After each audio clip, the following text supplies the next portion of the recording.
Hi, I'm Glenn.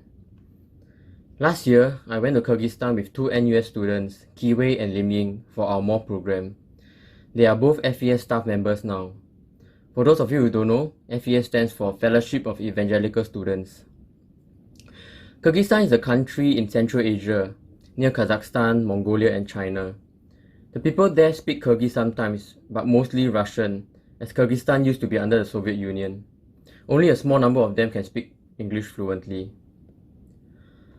So what was our daily routine like during the trip? In one of the cities called Talas, where we spent 1 week, together with staff members of the Kyrgyzstan IFES, which stands for International FES, we conducted English learning sessions, where we taught and encouraged the youths there to speak more English through activities like singing along to English pop songs by Ed Sheeran, as well as group discussions about general topics. During that 1 week, we had morning programs for the students at the Talas State College, and then afternoon programs for younger teenagers at the Talas Youth Center. In another city called Karakol, where we spent 2 weeks, together with the Karakol IFES staff members, we conducted an English learning camp for the students at this place called IM Center. It was a non-residential camp, where we only spent the afternoons helping them improve their English. We did reading, writing, and listening activities with them to practice their English. So what are some important things I learned during Morph? One thing I learned is that missions is not just the cross-cultural aspect, and we don't have to go overseas to share the gospel. God has already brought the world to our shores. We have migrant workers and foreign students, and we can also reach out to our own people, both believers and pre-believers.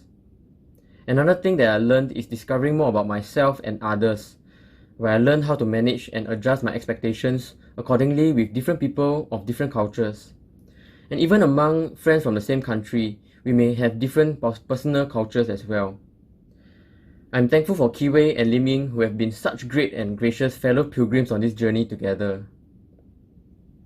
So how has Morph deepened my understanding of missions? It's this idea of the holistic mission of God, which is for the whole church to bring the whole gospel to the whole world. So what does the whole church mean? Whole church means not just the pastors or ordained ministers or those who have the calling to be missionaries, but each and every one of the lay people, which means all of us Christians. Why wait to be called to a mission when Jesus already gave us the Great Commission? And whole gospel, it means not just sharing the good news of love, salvation, and heaven, but also the bad news of sin, death, and hell. It's because of the bad news that's why we need the good news. And we should not just stop at Jesus' death, resurrection, and ascension, but beyond that, we should be like the early church in the book of Acts, where they live out their faith through the help and guidance of the Holy Spirit. And whole world doesn't mean just the geographically all the corners of the earth, but all the spheres of influence in our lives, at home, on campus, at the workplace, in church, and everywhere else where we meet other human beings whom God has created and whose sins Christ has died for.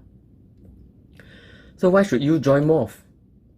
You will not just learn about what I've mentioned about the holistic mission of God, but you'll be challenged to live it out, both in a local context as well as in a cross-cultural context, hopefully overseas, like the three of us did last year.